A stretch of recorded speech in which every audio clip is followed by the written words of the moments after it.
నమస్తే, welcome to Yoyo TV. Lady oriented చిత్రాలకు అనుష్క పెట్టింది పేరుగా ఉంటుంది. విజయశాంతి తర్వాత అంతలా ప్రేక్షకులను ఆకట్టుకున్న నటి అనుష్క. అలాంటి ఈ బ్యూటీ ఓవైపు గ్లామర్ రోల్స్ చేస్తూనే మరోవైపు లేడీ ఓరియంటెడ్ సినిమాలు తీస్తుంది. ఈ క్రమంలో అనుష్క మెయిన్ లీడ్గా క్రిష్ జాగర్లమూడి దర్శకత్వంలో తెరకెక్కిన సినిమా ఘాటి. ఈ సినిమాను యువి క్రియేషన్ సమర్పణలో ఫస్ట్ ఫ్రేమ్ ఎంటర్టైన్మెంట్స్ పతాకం మీద రాజీవ్ రెడ్డి, సాయిబాబా జాగర్లమూడి సంయుక్తంగా నిర్మించారు. ఇప్పటికే ఘాటి సినిమాకు సంబంధించిన ట్రైలర్, టీజర్లు ఆడియన్స్ ను ఆకట్టుకున్నాయి. అనుష్క ఫైట్స్ ను చూసేందుకు ఫ్యాన్స్ ఎంతగానో ఎదురు చూస్తున్నారు. ఇలాంటి సమయంలోనే మూవీ టీం ఘాటి సినిమాను ప్రేక్షకుల ముందుకు తీసుకొచ్చింది. మరి సినిమా ఎలా ఉంది? అనుష్క మరో సక్సెస్ ను తన ఖాతాలో వేసుకుందా? ఇంతకీ సినిమా హిట్టా పట్టా అనేది యోయో రివ్యూలో తెలుసుకుందాం. ఘాటి సినిమా స్టోరీ విషయానికొస్తే, ఒక అడవి ప్రాంతంలో నివసిస్తున్న కొంతమంది జనాలు గంజాయిని అమ్ముతూ వాళ్ల జీవన శైలిని ముందుకు తీసుకువెళ్తూ ఉంటారు.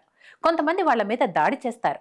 తద్వారా పోలీసులకు దొరకకుండా వాళ్లు గంజాయిని సప్లై చేస్తూ ఉంటారు. మరి దానివల్ల కొంతమందికి జరగరాని అనర్థాలైతే జరుగుతాయి. ఇక అప్పుడు రియలైజ్ అయిన వాళ్ళు ఎలాంటి డెసిషన్ తీసుకున్నారు, వాళ్ళ కెరియర్లు ఎలా సాగాయనేది తెలియాలంటే మాత్రం ఈ సినిమా చూడాల్సిందే. ఇక విశ్లేషణ విషయానికి వస్తే, ఈ సినిమాలో యాక్షన్, ఎమోషన్ సన్నివేశాలు బాగున్నాయి. అనుష్క చేసిన యాక్షన్ సినిమాకే హైలైట్ గా నిలుస్తుంది. ఫస్ట్ హాఫ్ చాలా ఉత్కంఠభరితమైన యాక్షన్ తో సాగింది. రైల్వే స్టేషన్ సీక్వెన్స్, గుహలో జరిగే యాక్షన్ ఫైట్, అద్భుతమైన ఇంటర్వెల్ బ్యాంగ్ ప్రేక్షకులను ఊపిరి బిగబట్టేలా చేస్తుంది.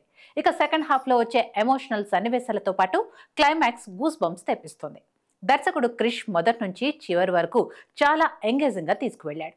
నిజానికి క్రిష్ లాంటి ఒక సీనియర్ డైరెక్టర్ ఈ జనరేషన్ లో ఉన్న యంగ్ డైరెక్టర్లతో పోటీ పడుతూ మంచి సినిమాలను చేయడానికి తీవ్రమైన ప్రయత్నం చేస్తున్నాడని చెప్పటంలో ఎంత మాత్రం అతిశయోక్తి లేదు. ప్రతి సీన్ లో ఓ డీటెయిలింగ్ ఉంది. ఈ సినిమాకి ఏ పాటి ఎమోషన్ కావాలో దాన్ని చాలా చక్కగా మెటీరియలైజ్ చేసి మరి క్రిష్ ఈ సినిమాలో పెట్టారు. అలాగే అనుష్క, విక్రమ్ ప్రభు మధ్య కెమిస్ట్రీ బాగా కుదిరింది. సాగర్ నాగవెల్లి మ్యూజిక్ మాత్రం కొంతవరకు డల్ అయింది. ఈ సినిమాలో బ్యాక్గ్రౌండ్ స్కోర్ అంత పెద్దగా హైలైట్ అవ్వలేదు. తద్వారా ఎమోషనల్ సీన్స్ లో కొంతవరకు డెప్త్ అయితే తగ్గినట్లుగా కనిపించింది. ఇక సముద్రంలో నుంచి గంజాయిని సప్లై చేస్తున్న సన్నివేశాల్లో విజువల్స్ అద్భుతంగా ఉన్నప్పటికీ సినిమా మొత్తం ఆ విజువల్స్ ని మెయింటైన్ చేయలేకపోయారు. ఇక ఎడిటింగ్ చాలా బాగా కుదిరింది. అలాగే ప్రొడక్షన్ వాల్యూస్ కూడా టాప్ నాచ్ లో ఉన్నాయి. Fight master Ram Krishnan action సన్నివేశాలు బాగున్నాయి. ఇక ఆర్టిస్టుల పెర్ఫార్మెన్స్ విషయానికి వస్తే, అనుష్క ఇప్పటి వరకు చేయనటువంటి ఒక డిఫరెంట్ పాత్రలో కనిపించింది. అనుష్క చేసిన ప్రతి సీన్ కూడా ప్రేక్షకుడిని ఎమోషనల్ గా కట్టిపడేస్తుంది. గంజాయి సప్లై చేసే సన్నివేశాల్లో అయితే ఆమె ఒక ఇంటెలిజెంట్ ని ఉపయోగించిన తీరు అద్భుతంగా ఉంది. వెంకట్ ప్రభు క్యారెక్టర్ కి పెద్దగా స్కోప్ లేకపోయినా ఉన్నంతలో ఆయన తన నటనతో మెప్పించారు. జగపతి బాబు, జిషు సేన్ గుప్తా, జాన్ విజయ్, రవీంద్ర విజయ్లతో పాటు మిగతా ఆర్టిస్టులందరూ వాళ్ల పాత్రల పరిధి మేరకు ఓకే అనిపించారు. ఈ ఘాటి సినిమాకు Anushka action, Krish direction, action scenes బలమైతే మ్యూజిక్, సినిమాటోగ్రఫీ మైనస్ అని చెప్పాలి.